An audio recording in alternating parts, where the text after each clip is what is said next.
मेरे मोहल्ले में एक बुढ़ा अपनी बेटी के साथ किराए पर रहता था। उसकी बेटी जवान और खूबसूरत थी। कोई रिश्ता लेकर जाता तो वह धक्के मारकर भगा देता। एक दिन मैं उस लड़की के घर पर गई तो उसने रोते हुए मुझे एक लिफाफा दिया और कहा कि कुछ दिन बाद मैं मर जाऊंगी, मेरी लाश को पोस्टमार्टम जरूर करवाना और ये डायरी मेरे बाप को दे देना। कुछ दिन में वह लड़की मर गई। पोस्टमार्टम के बाद जो बात सामने आई उसे सुनकर मेरे रोंगटे खड़े हो गए, क्योंकि वह लड़की हमारे घर के सामने वाले मकान में एक बुढ़ा अपनी जवान बेटी के साथ किराए के मकान में रहता था। उसकी पत्नी की मृत्यु हो गई थी। उसका कोई बेटा नहीं था। अंकल जी की बेटी बहुत खूबसूरत थी। उसकी शादी की उम्र हो गई थी। जो कोई भी उस लड़की का रिश्ता मांगने जाता तो अंकल जी उसे धक्का मारकर घर से निकाल देते और अपनी बेटी के बारे में बहुत ही चौकन्ना रहते। कभी भी उसने घर के दरवाजे को खुला नहीं छोड़ा था। मैं कभी कभार उस बाप बेटी को देखती तो मेरा दिल चाहता कि मैं जाकर उसकी बेटी से बातचीत करूं। एक दिन मैंने अपनी माँ से कहा, मम्मी मुझे लगता है साथ वाली मीना से मिलना पड़ेगा। बेचारी अकेली, उसका बूढ़ा बाप हर टाइम उसे घर में बंद रखता है। मम्मी कहने लगी, बेटा ये लोग बहुत ही अजीब हैं, तुम खबरदार जो उनके घर गई।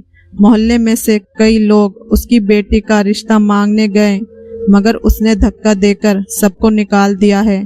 देखो उसके पीछे कोई ना कोई वजह तो जरूर होगी। मुझे तो दाल में कुछ काला लगता है। मम्मी की बात सुनकर मैं सोच में पड़ गई थी। मैंने आसपास मोहल्ले वालों से भी पूछा था, उन्होंने भी एक अजीब सी बात कही थी।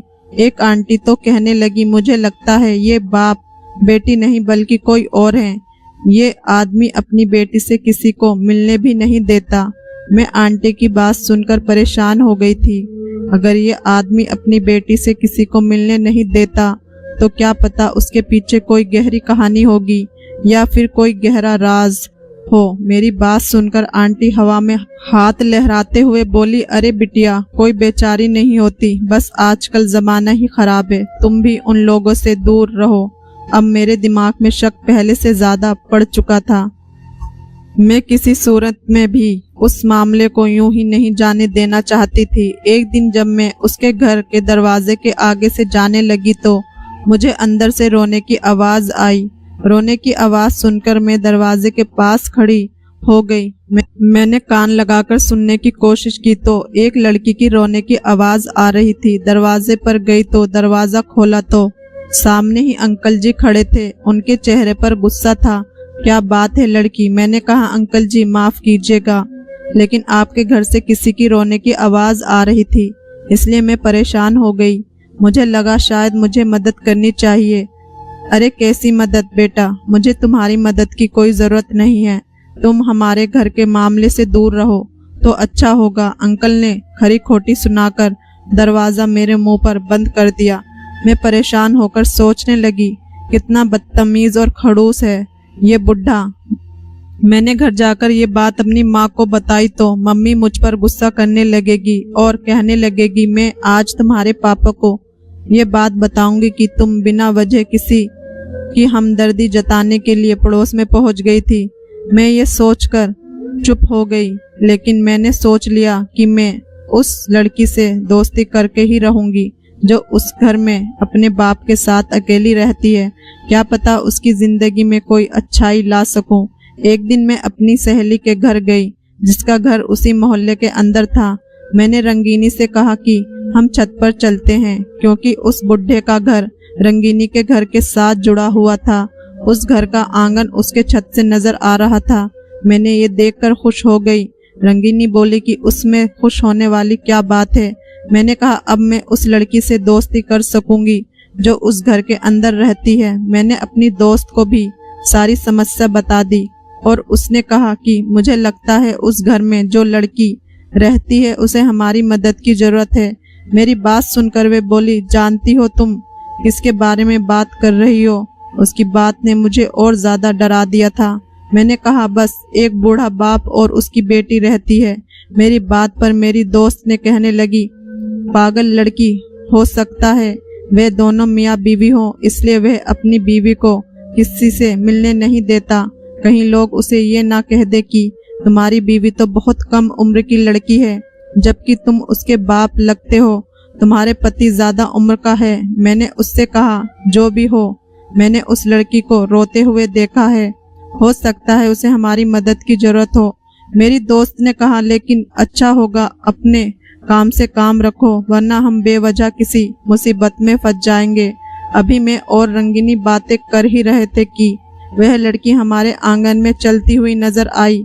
मैंने उसे देखा, रंगीनी को इशारा किया तो वह आंगन में आ गई। अगर हम चाहें तो उससे बात कर सकते हैं। रंगीनी बोली, तुम ही बात करो, मैं यहाँ से जा रही हूँ। उस बुढ़े से अपनी बेइज्जती नहीं करवा सकती।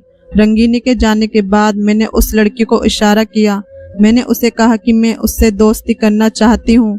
मेरी बात सुनकर उसके चेहरे पर एक छोटी सी मुस्कुराहट भरी सीढ़ियाँ चलती हुई छत की तरफ आने लगी। मैंने उसके आते ही उससे नमस्ते किया। फिर वह पूछने लगी कि तुम्हें मेरा ख्याल कैसे आया। मैंने कहा, मैं तुम्हें अक्सर देखती रहती हूँ। मुझे लगता है कि तुम दुखी रहती हो। मुझे तुम्हारा बहुत एहसास होता है। क्या तुम मुझसे दोस्ती करोगी? वह बोली कि मुझसे दोस्ती करके क्या तुम भी बर्बाद होना चाहती हो?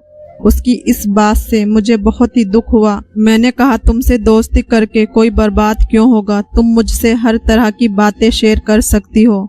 मैं तुम्हारी मदद करूंगी और वादा करती हूँ कि किसी गैर इंसान को तुम्हारा कोई राज नहीं बताऊंगी। मेरी बात सुनकर वे हंसकर कहने लगी, मैं एक बदकिस्मत लड़की हूँ। मुझे लगता है मेरे बाप ने मुझे उस घर में बंद करके अच्छा नहीं किया, लेकिन अब जब अपनी कहानी देखती हूँ तो ऐसा लगता है कि बाप ने जो किया वह ठीक किया। मैं उस काबिल ही थी। मैं उसकी बात सुनकर परेशान हो गई। वो तो पहेलियां बुझा रही थी। मेरे पास टाइम कम था। इतने में मेरी दोस्त छत पर आ गई और बोली, तुम्हारी मम्मी तुम्हें बुला रही है। मैं अपनी मम्मी के साथ वापस चली गई, लेकिन मैंने सोच लिया था कि अब मैं रंगीनी के घर जाकर उससे बात किया करूंगी। अगले दिन मैं फिर रंगीनी के घर आ गई। मैंने छत से देखा तो वह लड़की अपने आंगन में बैठी हुई थी, लेकिन अब की बार उसकी सिसकियों की आवाज ऊपर तक आ रही थी। ये देखकर मैं परेशान हो गई। मैंने उसे इशारा किया तो वो वहां से इशारा करके बोली कि मैं ऊपर नहीं आ सकती, तुम चाहो तो मेरे पास आ सकती हो, दरवाजा खुला हुआ है। मैं उसके घर चली गई। उसने अपने पेट पर हाथ रखा हुआ था और वह बुरी तरह से रो रही थी। क्या हुआ तुम्हारे पेट में? दर्द है क्या? वह कहने लगी, ये दर्द मेरी मौत के साथ ही खत्म होगा। उसकी बातें सुनकर मेरी आंखों में भी आंसू आ गए। देखो, दुनिया में हर दर्द का इलाज है। अगर तुम्हें कोई समस्या है तो मुझे बता सकती हो। मैं तुम्हारी हर तरह से मदद करने को तैयार हूँ। तो वह कहने लगी, तुम मेरे लिए प्रार्थना करो कि मालिक मुझे माफ कर दे। मेरा जुल्म बहुत ही बड़ा है और मेरे पापा बहुत अच्छे आदमी हैं। मुझे वहाँ का डर भी लग रहा था। अगर यह बात मम्मी को पता चल गई तो वह मुझे से कितनी गुस्सा होगी। लेकिन उस लड़की की शक्ल और उसकी दुख भरी बातें आप भी सुनते तो आप भी यही करते। ये देखकर हैरान रह गई कि गरीब से दिखने वाले उस बाप बेटी के पास काफी कुछ था। लड़की ने अपने कमरे में बहुत सारे कपड़े रखे हुए थे और वह महंगे कपड़े थे। वह कहने लगी, ये कपड़े मैं कभी नहीं पहनती। मैंने भी नोट किया कि उसने तो हर टाइम गंदे कपड़े पहने होते हैं, लेकिन उसके पास हर तरह के जोड़े थे जिन्हें देखकर लगता था कि वह लड़की बहुत ज्यादा अमीर है। मैंने कहा, अगर तुम्हारे पास इतने अच्छे कपड़े हैं तो तुम उन्हें पहनती क्यों नहीं? मेरी बात सुनकर वह रोने लगी और बोली, बस फिर कभी मैं तुम्हें बताऊंगी। उन कपड़ों को पहनकर मुझे खुद से डर लगता है। अगर तुम्हें चाहिए हो तो मुझसे ले लो, तुम पर बहुत अच्छे लगेंगे। उसकी बात सुनकर मैं चुप हो गई। मैं किसी सूरत में उसके कपड़े नहीं लेना चाहती थी, लेकिन उसने बहुत ज्यादा कहा तो मैंने एक सूट ले लिया। वह बोली कि तुम उसे ले जाओ और जब मैं मर जाऊं तो मेरी अर्थी पर जरूर आना। मालिक से डरो, तुम्हारी उम्र ही कितनी है और तुम मरने की बातें कर रही हो। फिर उसने अपने कमरे में रखी एक अलमारी को बड़े हिफाजत से खोला। उसमें से एक काले रंग की डायरी निकली और फिर उसे एक लिफाफे में डालकर मुझे दे दी और कहा कि मेरे मरने के बाद मेरे पापा को दे देना। मैंने डरते हुए डायरी ले ली और अपने घर वापस आ गई। उसके पेट में जो दर्द था वह बढ़ता जा रहा था। मैं घर वापस आ गई। माँ ने मेरे हाथ में इतना महंगा सूट देखा तो कहने लगी, बेटी ये तुम कहाँ से लेकर आई हो? मैं माँ से कोई बात भी नहीं छुपा सकती थी। डायरी के अलावा हर बात मैंने अपनी माँ को बता दी। मेरी माँ ने यह सुना तो वह अपना सर पकड़कर बैठ गई और बोली कि तुम कितनी बेवकूफ़ हो। मैं तुम्हें जिस बात से मना करती हूँ तुम वही हरकत करती हो। अगर तुम्हारे पापा को यह मोहल्ले वालों को ये बात पता चली तो वे क्या कहेंगे? कल को उसके साथ कुछ हो गया तो तुम क्या करोगी? वह तो मरने की बातें कर रही है। अगर वह सच में मर गई तो क्या होगा? मम्मी आप कितनी खुदगर्ज हो। मम्मी ने मेरी बातें सुनकर मुझ पर बहुत शक्ति से पाबंदी लगा दी। दोबारा उसके घर की तरफ जाने का सोच भी नहीं सकती थी। मैं पछता रही थी कि मैंने अपनी माँ को खामखा उसकी बात बता दी। फिर 2 दिन के बाद उस घर से मौत की खबर आई। पता चला कि लड़की जो अपने पापा के साथ अकेले रहती थी वे अब मालिक को प्यारी हो गई है। ये बात सुनकर हम सब हैरान रह गए थे। मोहल्ले वाले भी हैरान थे कि एक नौजवान लड़की अचानक बिना किसी वजह के मौत के मुंह में कैसे जा सकती है। सब लोगों को लगा कि ये बुढ़ा आदमी जरूर किसी न किसी तरह अपनी बेटी की मौत का जिम्मेदार है। उसे पूछताछ की जानी चाहिए। सब लोग उसके घर में जमा हो गए। मेरे पापा भी उसके घर में चले गए। पापा ने उसे बुढ़े आदमी से पूछा कि तुम अपनी बेटी का रिश्ता क्यों नहीं तय करते थे और उसके मरने की क्या वजह है? बूढ़ा रोने लगा और रो रो कर उसका बुरा हाल था। वे बस यही कह रहा था कि उसकी बेटी खुद किसी से शादी नहीं करना चाहती थी और लोगों को बार बार रिश्ता लाने पर मुझे उन पर गुस्सा आता था। उसकी मौत की वजह ये बुढ़ा नहीं था, वे बता रहा था। अब सब लोग उसे जबरदस्ती भी नहीं करना चाहते थे, इसलिए पुलिस वालों को फोन कर दिया गया और यह बताया गया कि यहाँ पर एक मौत हुई है, लगता है आत्महत्या है। ये सुनकर बूढ़ा बहुत ज्यादा तड़पने लगा और बोला कि मैं अपनी बेटी की लाश की बेइज्जती नहीं होने दूंगा। वह कुदरती मौत है, मैं उसके बारे में कुछ नहीं जानता। काफी साल से वे परेशान थी, मुझे क्या पता कि उसकी परेशानी क्या थी। मैंने उससे बहुत बार पूछा, डॉक्टर के पास भी ले गया था। मैं आपको रिपोर्ट दिखाने के लिए भी तैयार हूँ, लेकिन मालिक के लिए मेरी बेटी को थाने और कचहरी वगैरह का हिस्सा मत बनाइए। पापा ने बुढ़े से कहा कि आपकी बेटी की लाश का पोस्टमार्टम रिपोर्ट होगा और उसकी जांच की जाएगी। उसकी मौत कैसे हुई है, कोई भी ऐसा काम नहीं होगा जिसे आपकी बेटी लाश की बेइज्जती होगी। अगर आपको लगता है आप बेकसूर हैं तो हो सकता है कोई और उसकी मौत की वजह बना हो, लेकिन बिना जांच पड़ताल के अपनी बेटी को चिंता पर लिटाना का मतलब यह है कि आप उसे इंसाफ नहीं दिला रहे हैं। ये सबका हक है। सारे मोहल्ले वाले की बातें सुनने के बाद बूढ़ा सबको आगे हाथ जोड़ने लगा, लेकिन किसी ने भी उसकी बात पर यकीन नहीं किया, क्योंकि सबके शक था कि ज्यादा मिन्नत इसलिए कर रहा है क्योंकि मौत में खुद उसका हाथ है। आखिरकार पोस्टमार्टम रिपोर्ट के लिए लाश को थाने से अस्पताल पहुंचाया गया। पोस्टमार्टम रिपोर्ट के बीच मालिक जाने क्या हुआ। जब बूढ़ा घर आया तो वह बहुत तसल्ली में था और हैरान भी था। उसके आंसू अब सूख चुके थे, लेकिन किसी को ये नहीं पता था कि पोस्टमार्टम में रिपोर्ट क्या आई है। पुलिस वाले ने बूढ़े को बेकसूर कहकर उसे छोड़ दिया और मेरे पापा ने भी कहा कि बूढ़ा बेकसूर है, उसने अपनी बेटी को नहीं मारा। लेकिन हम अंदर की कहानी जानना चाहते थे कि आखिर उस लड़की के साथ क्या हुआ था। मैंने ये सोचा कि बूढ़े से जाकर खुद पूछा जाए, लेकिन माँ ने सख्ती से मना कर रखा था, तो मैं ये बात अपने मुंह पर नहीं लाई। मगर कुछ दिन के बाद मैंने सोचा कि वह डायरी जो मैंने उससे लड़की से ली थी, उसने मुझे एक ही बात कही थी कि जब मैं मर जाऊं तो ये लिफाफा जिसमें मेरी डायरी है उसे मेरे बूढ़े आपको दे देना। मैंने सोचा जाकर उसे दे आऊं, ये उसकी अमानत है और मुझे खोलकर नहीं पढ़नी चाहिए बल्कि जाकर उसे बूढ़े को दे देनी चाहिए। वही एक लिफाफा था। फिर मैंने यह फैसला किया मैं जाकर वह डायरी लौटाऊंगी।